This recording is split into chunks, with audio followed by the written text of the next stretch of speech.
Chief justice साहब और कुछ मानने बंदे हो और दूसरी इंसाफ कर लो थोड़ा बेड़ा खड़ा हो जाए और साढ़े बच्चे का ख्याल कर लो है और थोड़ा किला बेड़ा खड़ा हो जाए या अल्लाह भैया साढ़े चेंज हुआ तुहाडे तुसी सानू परेशान किया या अल्लाह तुहाडे सारे बच्चे रोड़ा रोड़ा के मार जान या अल्लाह भैया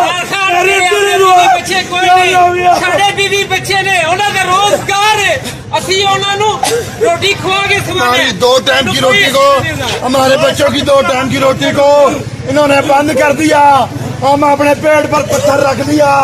खुदा के लिए बहाल कर दे, 3 ब्लॉक और 2 ब्लॉक को बहाल कर दो। इनके पास इतनी जगह है, एक स्कूल खाली करवा के वहाँ बगैरती